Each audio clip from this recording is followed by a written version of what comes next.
Hey, what's up, everybody? I'm Justin Young, and he is Jerry Meyer, and welcome to the re-rank of the class of 2006. This is something I've been wanting to do for quite some time over the course of the last 20 years. Sometimes you look back and you say, man, how do these classes shake up? Well, I want to bring my old colleague, my old friend, Jerry Meyer on the pod today, and we kind of talk about it because at the time in 2006, Jerry and I worked together at Rivals.com, and we're really one of the maybe two or three only companies that were out there that were ranking guys at the time. So I thought it was fitting, Jerry, to bring you back, and we go back in time a little bit and talk about the moment, and should be some fun, man. Everything good on your end? Yeah, looking forward to doing this. I haven't given 2006 a lot of thought lately, so Well, I know at the moment, I'm ready to just come in here and experience the experience. I like it. I like it. I think that's kind of our mindset when we look back to 2006 at Rivals at the time of where we were. I feel like that's kind of how it was too. I mean, the industry is so different now than what it was in 2006. I mean, the old days, a lot of times, it was me and you. We had Tim Watts, we had Mark Reeves was kind of the makeup of our team at Rivals. And we had a lot of help, I think, from some of our team site guys and whatnot. But for the most part, I was at an event and you were at an event. We'd come back and we'd compare notes. And on those big events, like maybe Bob Gibbons or maybe the Kingwood Classic and definitely Vegas, we'd all converge together. But it was so much, I think it was a little easier, though, back then to cover it than it is now, honestly. Not the same proliferation of tournaments, is there? No, Seems I like don't think so. There was no segmentation of the brands. yeah. Well, there was not a separation back then as much, right? That's what you're saying. Right, right. And so like you Like had there's no Kingwood anymore. There's no, like the former TOC back then. Yeah, there's not the mega tournaments that there used to be. yeah, so you don't have like those real apples to apples across all the brands, which actually I thought made it really fun. And this was a class, I think, too, for 2006. When we look back on this class, there were some heavy hitters, man. I think this is one of those classes when I look back on time, that there were some guys that if you look in the NBA now, this is Kevin Durant's class, this is Steph Curry's class, Russell Westbrook's class. And two or three of those guys were guys that we didn't have in our top 150, which we're going to talk about here on this pod, about the logic that went into that, the ideology of where we came to where we were. And I think really to set the stage, let me just kind of run through some of our guys that we had, and I'll have the link below of our top 25 overall from the class of 2006 on Rivals.com. But at number one, we had Greg Oden. Kevin Durant was number two. Brandon Wright out of Nashville was number three. Chase Budinger was number four. And Thaddeus Young was number five, which, at the time, that was a really strong, really strong top five. And when we looked at a lot of size, you're kind of sensing a little bit of what basketball was all about in this era. Number six was Spencer Hawes. Javaris Critton was seven. Wayne Ellington was eight. Ty Lawson was 10. Brooke Lopez, Gerald Henderson, Paul Harris, Daquan Cook, Stanley Robinson, Davon Jefferson, Darrell Arthur, Damian James, Mike Conley, Obi Manillo, Ramar Smith, Sharon Collins, Earl Clark, DeJuan Summer, and Brian Zubek and Derek Character was our top 25. So some names you probably haven't heard in a while, and some names that we've had that have had a lot of success, over the course of their careers in the NBA. But when we run through this list, Jerry Meyer, is there anything that jumps out at you right away that says, man, what were we thinking? Or, man, we got that right? Yeah, there's a lot of thoughts. Brandon Wright at three. I remember a lesson there is if you are extremely thin and can't shoot, three's too high. Chase, probably a better volleyball player. Was that the scout on him? Yeah, no question about it. I thought Thaddeus had a great career. Terrific career. Yeah, no doubt about it. Again, thinness. Spencer Hawes too thin. Emphasis on big guys for sure. I think this is in an early stage where we were learning the difference between a good college player and an NBA player. And what it is to be an NBA player, is ever evolving. But I think that's I don't think these rankings are horrible, but like one, missing some guys who didn't see him or didn't see him enough, and then in our early stages of learning some things.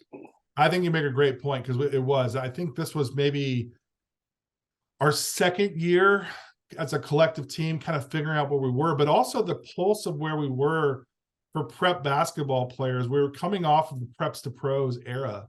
And I feel like this was the first group, or maybe the second.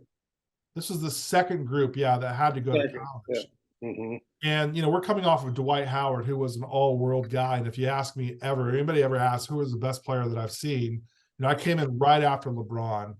And Dwight Howard still to this day is the best player that I've ever seen in high school, because of his just physical domination of the game. And so my biases were lied in within the big guys, right? And I think at the time, and I think this is actually a good place to talk about Greg Oden, because I think people now only know him as like a BuzzFeed article, right? The biggest bust of NBA history and yada, yada, yada. But at the time, I think I always try to kill that, because one, I don't think he was a bust because of the injuries.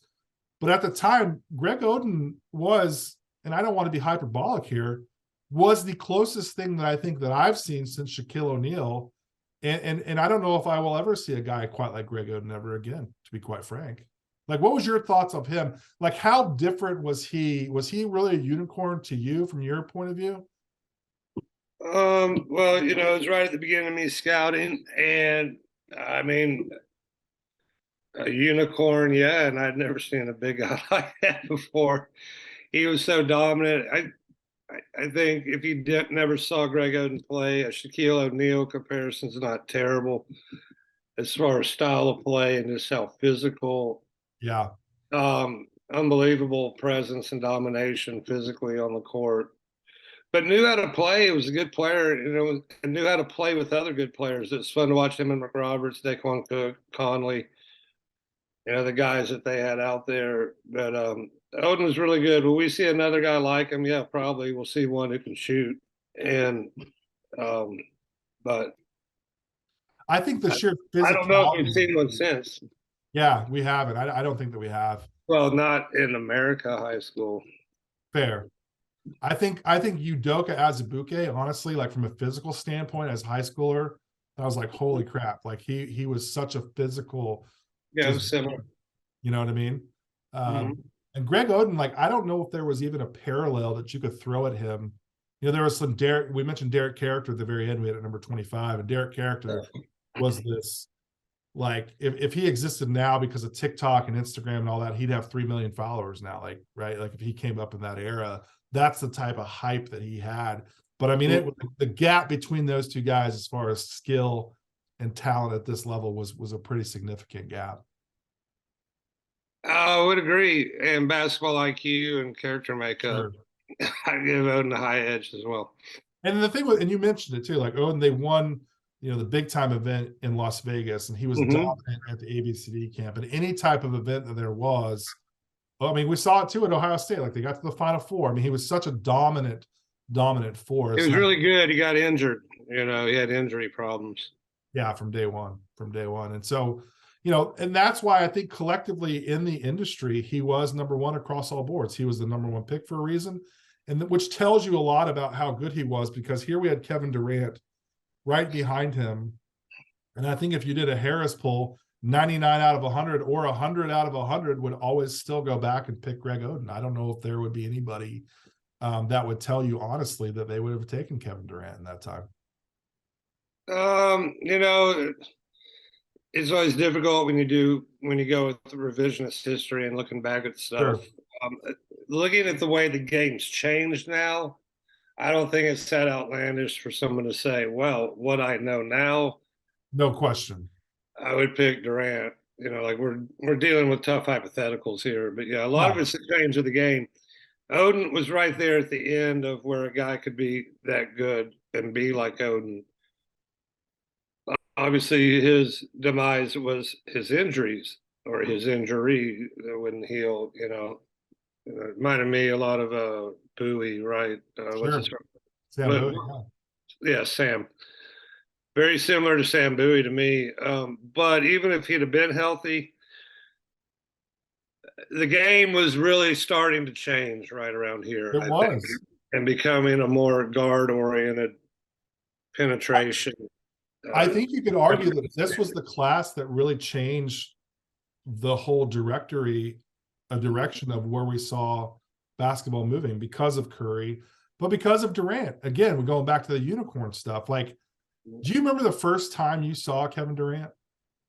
Remember where it was? Yeah, yeah, I actually coached him at the Nike camp. I don't know if that was, back in the very early days. I don't know if that was the first, because I think I saw him at Boo Williams Yeah. that spring. So yeah, I remember when I first watched him. Yeah, he did that day what he has continued to do. He was busting 25 footers. Like never moved the net, like just such a pure. Yeah, and like no one did or was allowed to do what he did for a 6'8", 6'9" guy to just dribble down, not make a pass, and then just pull on someone from 28 feet. Easily, you might see a little guard do that, but you never saw a guy like him do that. Yeah, you never did. It's funny. One of my prized possessions, I may have it in my office somewhere. I've moved stuff around. I have stuff in boxes, but I should have looked for this before we recorded. I don't know. Do you remember Trevor Brown? He coached National Christian in Maryland. And at the time, Andre Biedrins, who played in the NBA, came over for a split second, was enrolled at National Christian. I remember calling him, Coach Brown, and asking him, this must have been 2004, I guess it was. Or maybe it was before that. It had to have been before that, about Biedrins. And on the back of my notes of Biedrins' notes, I had this chicken scratch. It says 6'7", long arms, 13 years old, playing varsity. Brown says, watch him, K. Durant. And I never knew that was there until I was digging through. I was like, oh my God, that's pretty cool. And I remember seeing him at the Charlie Weber at Georgetown. I think this is his 15U season. And you're right. His narrative has never changed ever. He's just been that player his entire time. And now, to your point about revisionist history, I was thinking about this, like, who are like the 5 best players that I've seen in person? And I can remember Championship Sunday at Boo Williams at Hampton University, where I remember leaving. That was the only time I think in this class's history where I was like, man, this Durant dude is freaking different, man. He's so good. But I was too young. I didn't have the balls to say, hey, maybe we didn't even think about him number one. Never crossed my mind. I just thought, it was the beginning of the paradigm shift.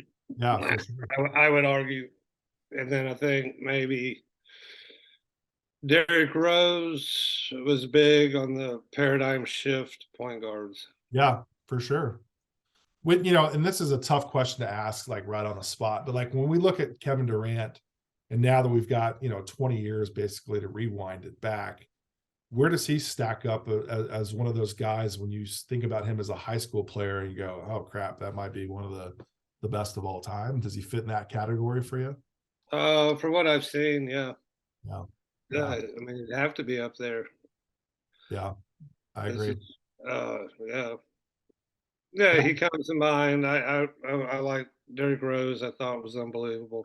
Yep. But let's stick to this class.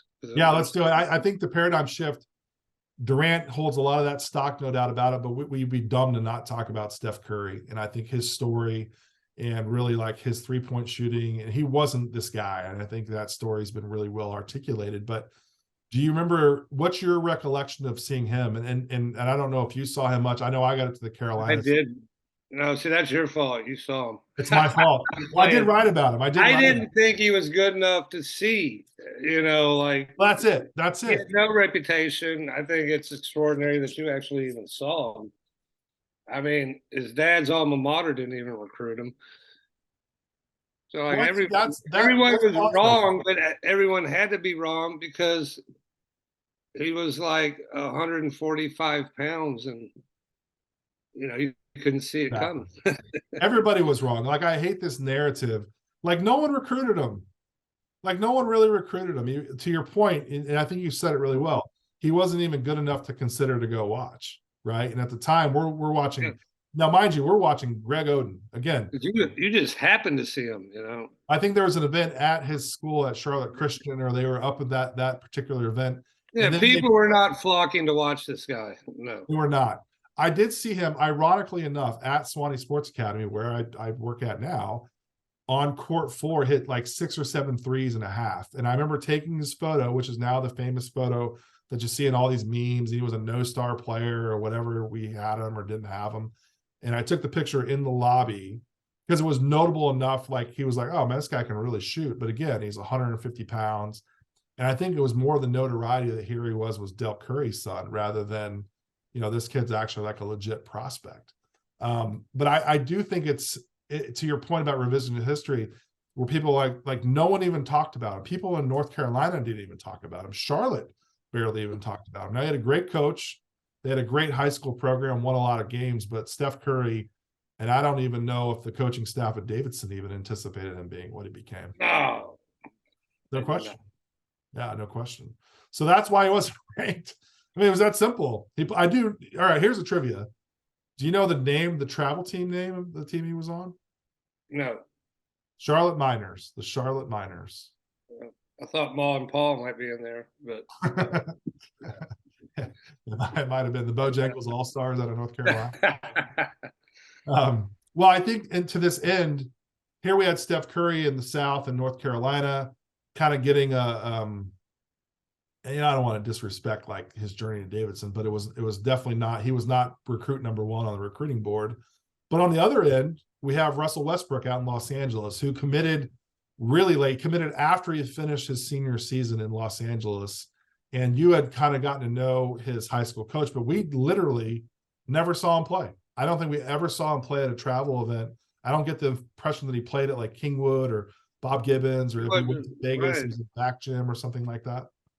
I mean, if I remember correctly, he wasn't really a name until January of his high school senior season. Right. And I think guys that we had like Ronnie Flores in Los Angeles and some other travel guys like Rick Isaacs or somebody had probably said, hey, there's this kid that's pretty good. But again, we were kind of so focused now on moving on with this class of 2007, which was so good, that you kind of move on, and those guys that haven't committed or signed, they kind of get lost in the crossfire a little bit of what we're looking for down the road. But, Westbrook, I look back on the dates, and you'd be interested to know this. He committed on the Friday night of Kingwood Classic at home in Los Angeles. So a couple things were happening. We were probably all traveling to Houston to go to Kingwood. The logistics of Kingwood, like you had to be like working for UPS and have your doctorate in logistics to understand how to navigate that event back in those days. And so like, your attention was so focused on the moment that a commitment to UCLA, who mind you was a huge program at the time and still is, obviously, it kind of got lost in the shuffle, right? Unless you're from LA, you really didn't give it a lot of credence to being something that was that important. It was just kind of like a late ad, a roster fill. Here's a guy that was kind of surging at the right time. But Russell Westbrook was not a guy that had a huge reputation at all. Not one. Yeah, correct. If anything, I didn't really even know about him until his high school year. And that to me is the killing it that senior year. Let me pull this up, and you mentioned a couple guys when I read through that top 25.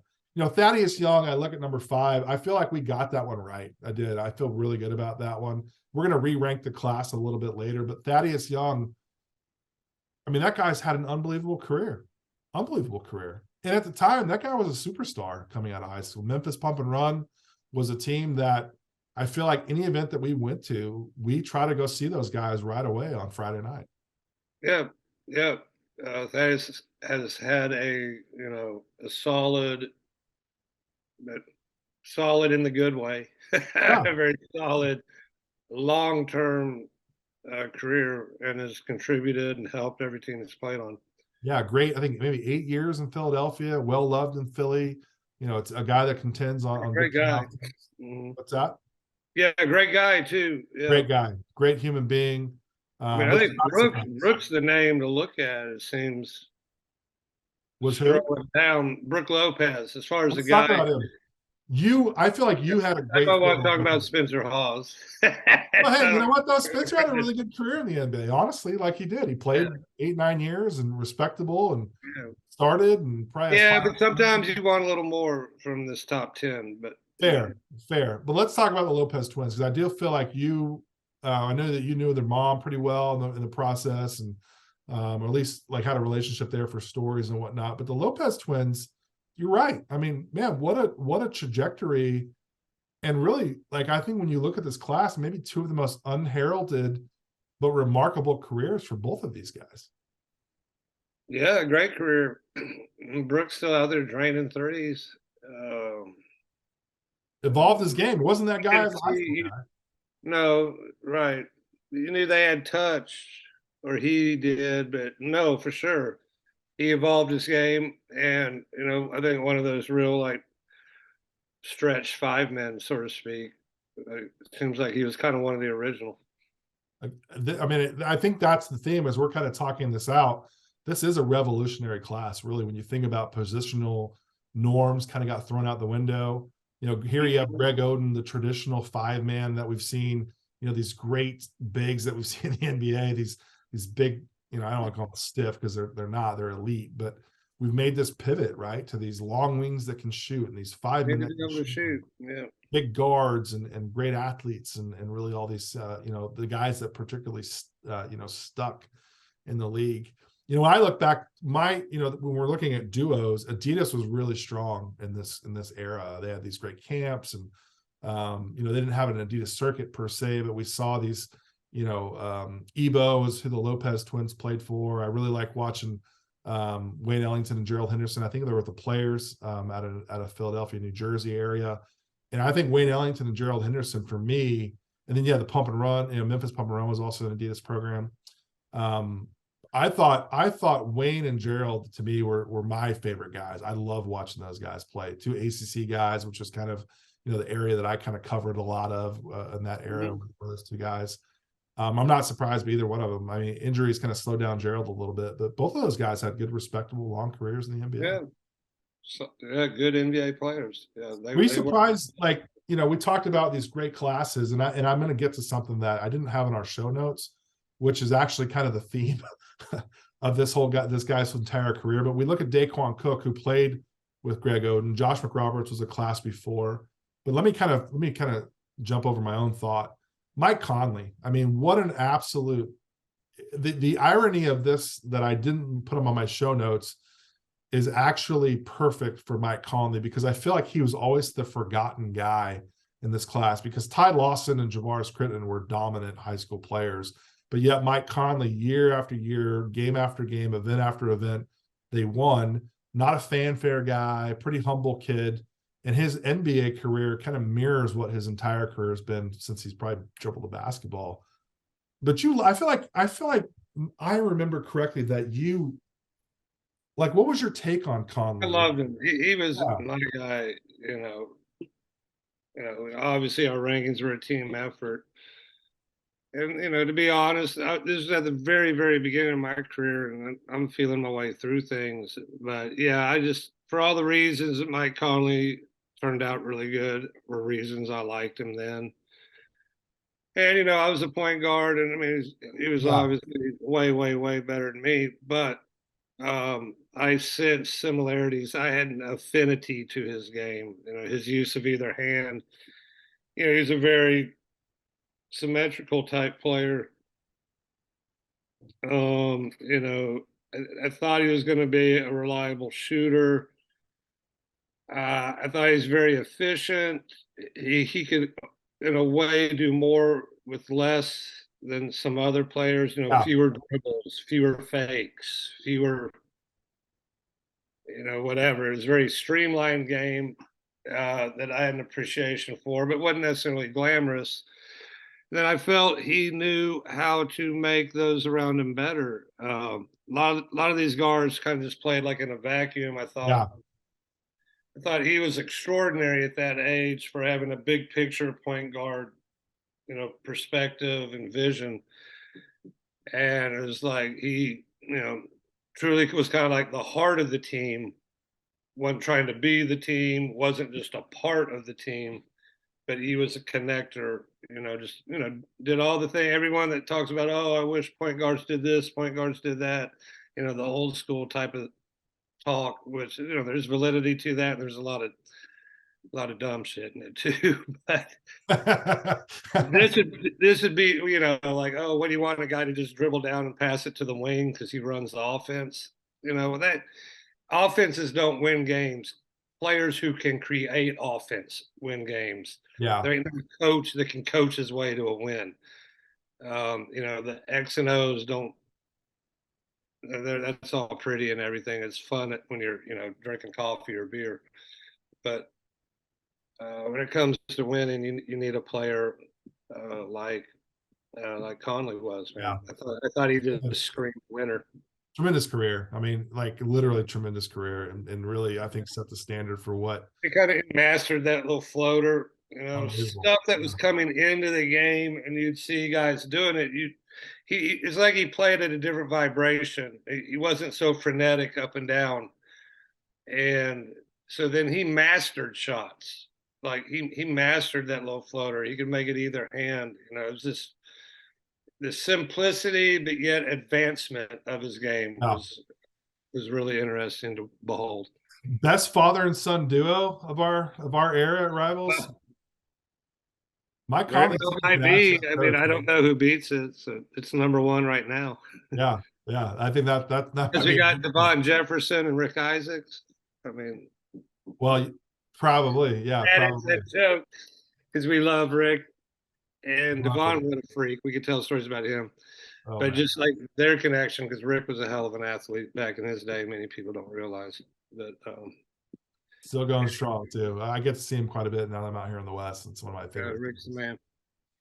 Do you have a personal, now that we've got a lot of runway and most of these guys are getting ready to wrap up their career, is there a favorite player when you look back? Is Conley that guy for you in this class? Him and Paul Harris. I love Paul Harris. Let's talk about Paul Harris. Yeah, he was just a freak. He was a warrior, and he went to the wrong school.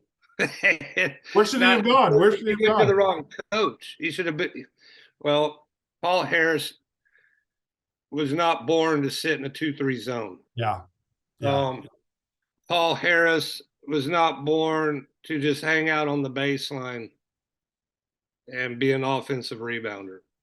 And that's what he did at Syracuse. Then towards the end, they gave him a little more responsibility with the basketball, but he was not nurtured. Yeah, it was him. It was them or Pittsburgh. And I thought Pittsburgh was a no-brainer. Pittsburgh would have been phenomenal for him. Well, he was a Pittsburgh guy, man. That man-to-man defense.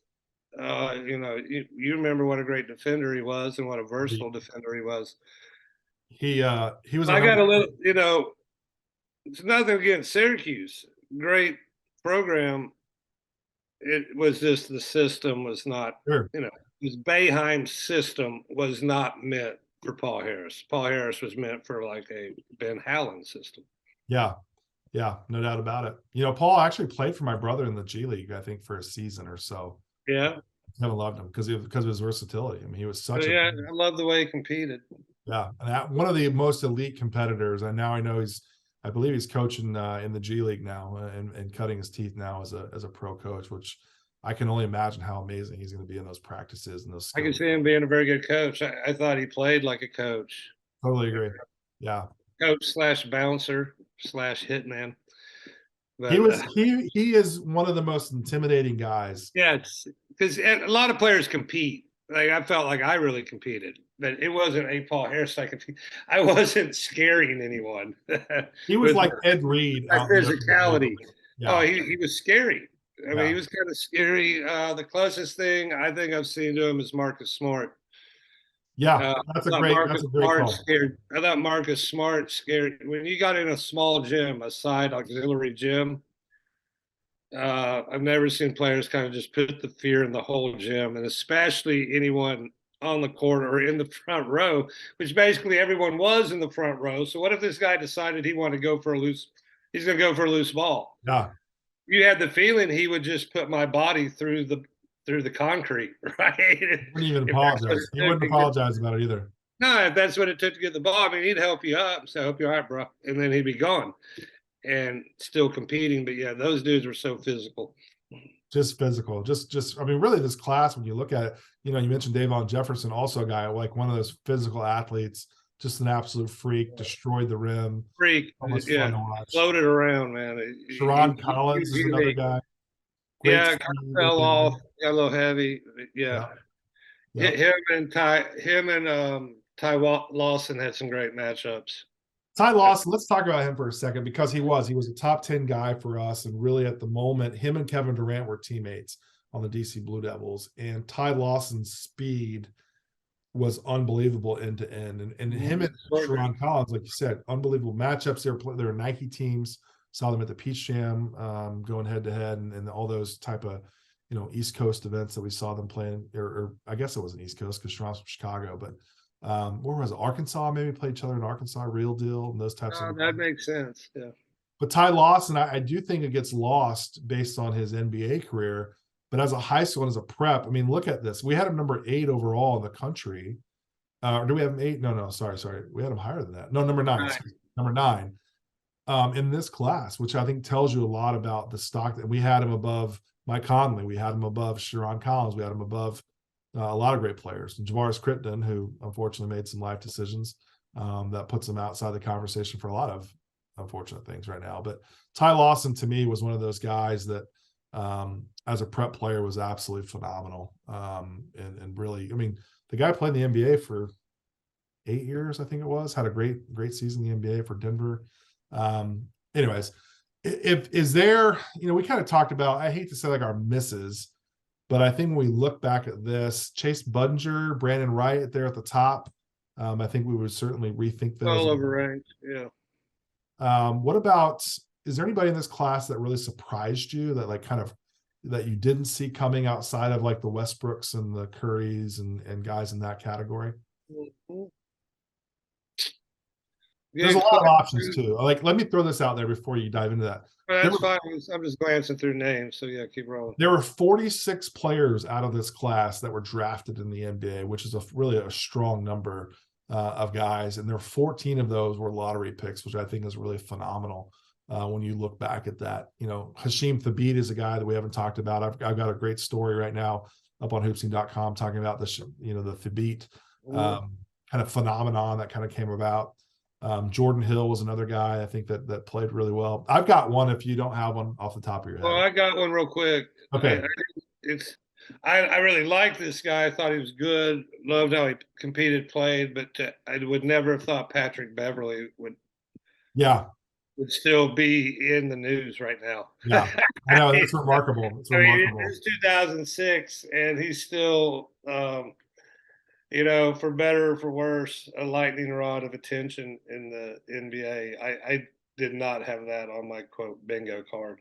I love it. I think the longevity of DJ Augustine's career surprised me a little bit. I think a great was the other one on my list. Yeah. I was not a huge believer in him. I knew he was good and everything. I did not think he would have the NBA career he had. You know what's interesting about him? He was such a big name as a freshman. Even back then, we're freshmen. And that could work against the guy. And, yeah. I think this is one of the lessons we've learned in scouting. Yeah.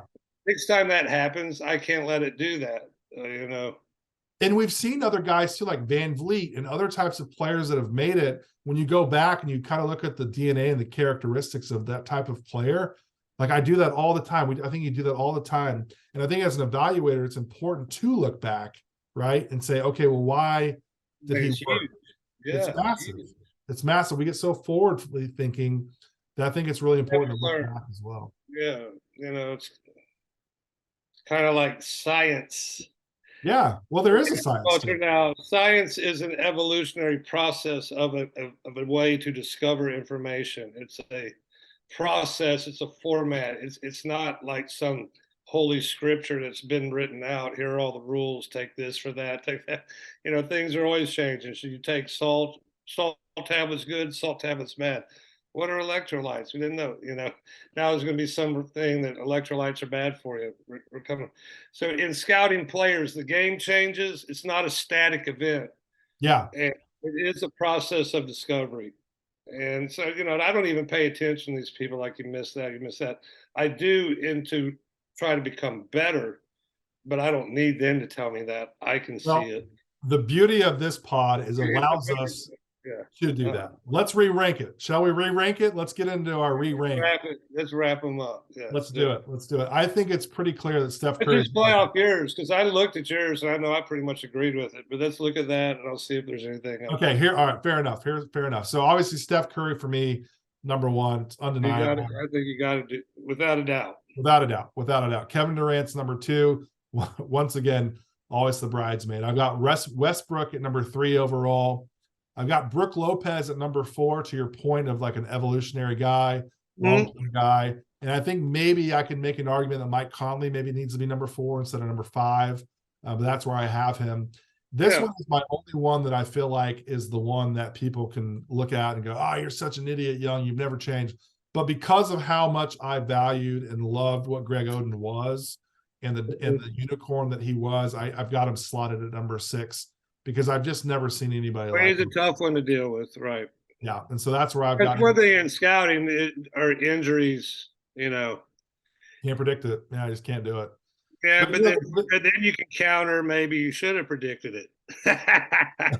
Fair. You know, it's the injury thing's always a tough one. So that's just, I say we don't worry about Oden. Right? Well, I to me, he's one of my favorite guys I've ever seen and ever covered, and I'll always have a special place. Oh, dude, I have Thaddeus Young for me. I have great admiration for him. I'm right with you. Thaddeus at number 7. Ty Lawson, again, a guy that I really loved, and I think when he maximized his talent was very good. Number 9 is Taj Gibson. Great career in the NBA. Tremendous. If anything, Taj could be higher. We probably did. Yeah, we had him at number 32. If anything, I think. Number 32, so not too far off. Robin Lopez comes in at number 10, who was number 28 in high school. DJ Augustin was 49 in high school, and now is my number 11. I've got him above Wayne Ellington and Gerald Henderson. Maurice Spates, Mo Spates, who's now a good friend of mine and has a great travel program down in Florida, won a championship with the Warriors at number 14. And then rounding out my top 15 is Ryan Anderson at a little unexpected. Made great money, great shooter, great scorer. And that's kind of my top 15 of this class. Anything that stands out in that, or anybody that maybe you feel like we need to get re-ranked a little higher than that? Not really. I mean, I really think that's a solid list. You know, it's hard to know what to do with Greg Oden, but yeah, man, we'd be splitting very tiny hairs, you know, for any. We would be, yeah. You know, like Conley over Lopez, something like that. And I don't even know if that would be right. You know, I think I'm on board with your ranking. Yeah, it's fun. I think it's important to our point we mentioned earlier about looking back and going, okay, and now we've got the history to do that. And I think that's why I wanted to do this so badly, was to explain some points of view in the moment, right? Like why Westbrook and Curry weren't those guys, and where did we feel like we did go wrong? And maybe we can, again, learn from a guy like Conley or DJ Augustine and reevaluate when unicorns come about. And like, do we note that for when a guy like Zion Williamson comes around, where you're like, holy shit, we've never seen anything like this. We need to pay more attention to this. And I think those lessons learned, I think, will help you only get better doing the job that we do. And I think for the next wave of guys, the next, Jerry and Justin, whoever that may be in the industry, is to think about those types of things and to listen to your gut. Because I think there were a lot of players in this class that were gut players that maybe groupthink or maybe just inexperience, probably more of inexperience, didn't win out. But man, what a fun class though. Like a lot of depth, really, when you look at this class, considered. Yeah, I think depth. That's what I noticed about them. Like a lot of good players deep in the rankings. I don't think we really got that wrong, to be quite honest with you, Jerry. I mean, you look at the guys in the re-rank and where we had them to where they are now re-ranked, and there's not a lot of guys that I think are bust. When I go back to our original top 25, I mean, you could argue that, Paul Harris never played in the NBA, but everybody else, Oden played, Durant, all these guys played in the NBA. They made it to the pinnacle of professional basketball. Daquan Cook made it. Stanley Robinson, Sticks got there, rest in peace. Davon Jefferson's one guy that didn't. Owen Manulo, injuries ended his career. Raymar Smith. I mean, only 3 guys out of this list didn't play in the NBA of our top 25. And quite frankly, I would give us an A- when I look back on this class. What do you think? Take it. I'll take it. I wouldn't have I'll take A- any year, especially that early in my career. I love But it. yeah, I'm with you, man. Well, Jerry, this was fun, man. I really look forward to doing this again for some other classes. I think it was important for me to articulate like our point of view, come inside of our office a little bit and understand like some of our rankings conversations and why we felt the way that we did at the moment. I think it's important to do, and I hope we can do it again for the next 4 or 5 classes coming forward. I hear you. It sounds good, Justin. All right, if you watch this, we appreciate you doing. Make sure you like and subscribe to our channel. Like this video. Let us know in the comments below, like how would you re-rank this class? I'd love to hear from you guys. There's a lot of context that maybe some of y'all don't have, so feel free to jump in there and tell us where we're right, tell us where we're wrong. But moreover, hope you enjoy this pod, and hopefully we'll do it again. So Jerry, I appreciate it. We'll see you next time. All right, Justin. Take care, man.